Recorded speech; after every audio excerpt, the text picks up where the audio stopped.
தேர்தல் நேரத்தில் அளித்த வாக்குறுதி நிறைவேற்றும் வகையில் பொள்ளாச்சி 60 லட்சம் ரூபாய் மதிப்பில் புதிய நாடாளுமன்ற உறுப்பினர் அலுவலகம் பூமி பூஜை. கோவை மாவட்டம் பொள்ளாச்சியில் நாடாளுமன்ற உறுப்பினர் அலுவலக கட்டிடம் 60 லட்சம் மதிப்பில் கட்டுவதற்கான பூமி பூஜை நிகழ்ச்சி பொள்ளாச்சி மகாலிங்கபுரம் சுபமால் வீதியில் நடைபெற்றது. முன்னாள் ஒன்றிய அமைச்சர் மு. கண்ணப்பன் தலைமையில் நடைபெற்ற நிகழ்ச்சியில் பொள்ளாச்சி பாராளுமன்ற உறுப்பினர் ஈஸ்வரசாமி, கோவை தெற்கு மாவட்ட செயலாளர் தளபதி முருகேசன் பூமி பூஜை பணிகளை துவக்கி வைத்தார்.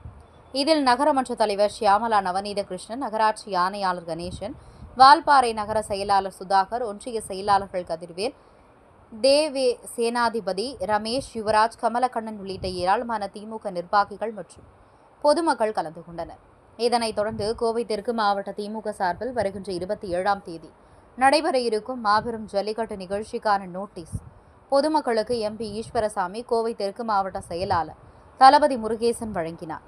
இனி தொடர்ந்து செய்தியாளர்களிடம் பேசிய எம்பி ஈஸ்வரசாமி, தேர்தல் சமயத்தில் அளித்த வாக்குறுதி நிறைவேற்றும் வகையில் 2 சட்டமன்ற தொகுதிகளுக்கு ஒரு பாராளுமன்ற அலுவலக கட்டிடம் கட்டுவதற்கான பணிகள் துவங்கப்பட்டதாக தெரிவித்தார்.